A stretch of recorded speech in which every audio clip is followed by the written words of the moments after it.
Hi everybody, happy Sunday. Today on The Weekend Warrior, we're going to talk about poop tests. What? Well, poop tests are an excellent way for your integrative doctor to figure out what's going on with your child, to understand the root cause for your test can help you or your child achieve wellness without medications. Child's recurrent ear infections, ADHD, behavior issues, eczema, constipation, and so on and so forth. But that doesn't really make sense for just me to explain in air, so I thought we can go through a few examples and see how this, because let's be honest, you hear about probiotics. Have you gone out and bought probiotics? Do you even know if they're actually helping your child? Have you wondered about digestive enzymes? Could these be good for my youngster? Food sensitivities, are they really real? Can they really affect my child's intestines? Oh, how about those parasites, right? Because if you're on Facebook, on some of those groups, man, everyone's talking about some parasites and about all these things. Does your child have parasites? Besides, you put them, before you put them on some detoxing thing that you read from someone whose child benefited from it. Shouldn't we get some hard data before we give kids herbal things? All right. Well, let's start looking at the first page of the stool test. As you can see in this youngster, we have a whole area that's green, yellow, red. What we want to see in the green, we want to see a lot. An occasional one is okay, but in this child, there's 4 and there's 3 pluses and 2 pluses, way too many. So we have dysbiosis, which means there's an imbalance of the bad versus the good. We further look at the red zone, and in this case of these bugs to be 3s and 4s, notice how lactobacillus is a 2 plus and Rhococcus a 1 plus, Clostridium is a 1 plus. This is the beneficial flora. These are the good guys. We want lots of them. The yellow zone, in case we don't have any red critters. A couple of characters in the yellow zone where we said we really shouldn't see more than one. And also in here, we have Klebsiella at 3 plus. So as you can see in this child, we have significant Look at another child's poop. In this case, we have 4 plus bacteroides, no bifido, which is really important to so many things, 2 plus E. coli, 1 plus lactobacillus, 4 plus Enterococcus and Clostridium. We have a biosis.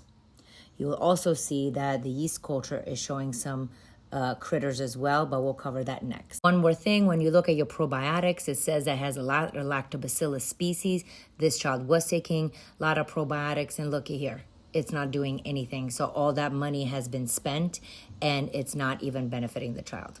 Next, we're looking at yeast, and we'll see that under the yeast culture, in this child specifically, 2 different species have been cultured, and under the microscope, tons of yeast. This is so incredibly important in children that have chronic issues.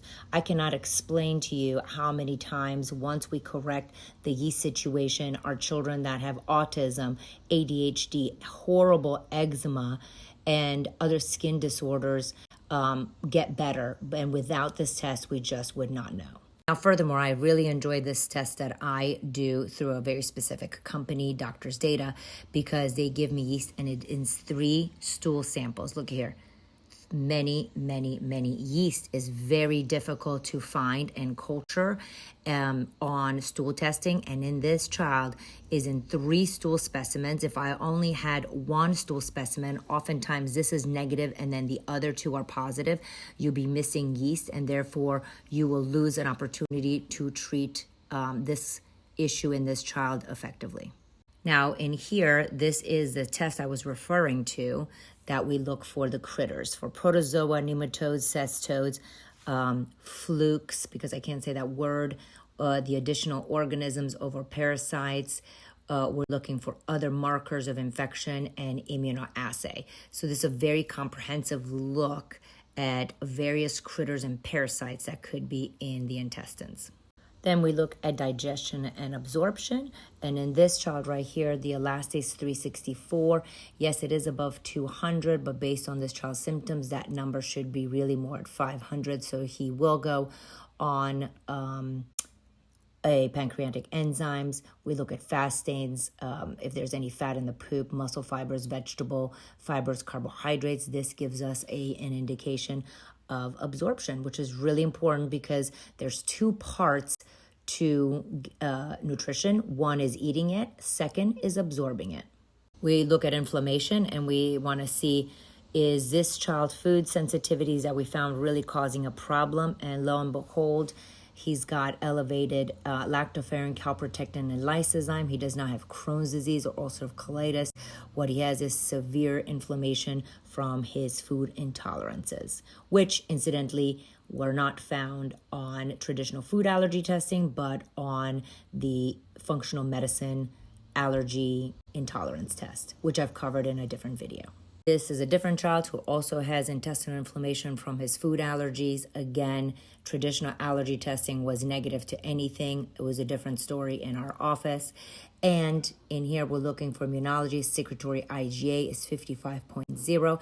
It looks like it's normal. However, this child has recurrent illnesses and has been on numerous antibiotics, and there are concerns about immunodeficiency. He has 55 in the secretory IgA category. This number should be more like 150 in order to help his immune system function properly. I don't bore you to death. We also get, when we have those critters that we were seeing in the yellow and red zone, we also get sensitivities to herbals, which is here, and also traditional antibiotics. So we have the Enterobacter in this child, and we can see here which herbals we can actually use successfully. And you'll see in this child, colloidal silver is great, and grapefruit seed extract, and oil of oregano not as much, black walnut not as much, but this helps us tailor the herbal supplements to his gut dysbiosis rather than generally speaking to the population.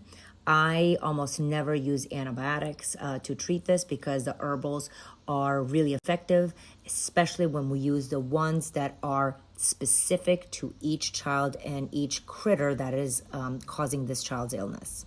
I hope this was a helpful tutorial on how I use stool testing in my clinic, because each child is different, and in functional medicine we don't do a general approach, we do an individualized approach, and this test is one more way that we individualize the testing for you and your child, so we can treat the dysbiosis or gut imbalance specifically to your child's gut, to provide him or her with the appropriate probiotics to decrease inflammation, to give them digestive enzymes when they're appropriate, and work on their immune system in a very specific way rather than, hey, I read this online and it worked for so-and-so.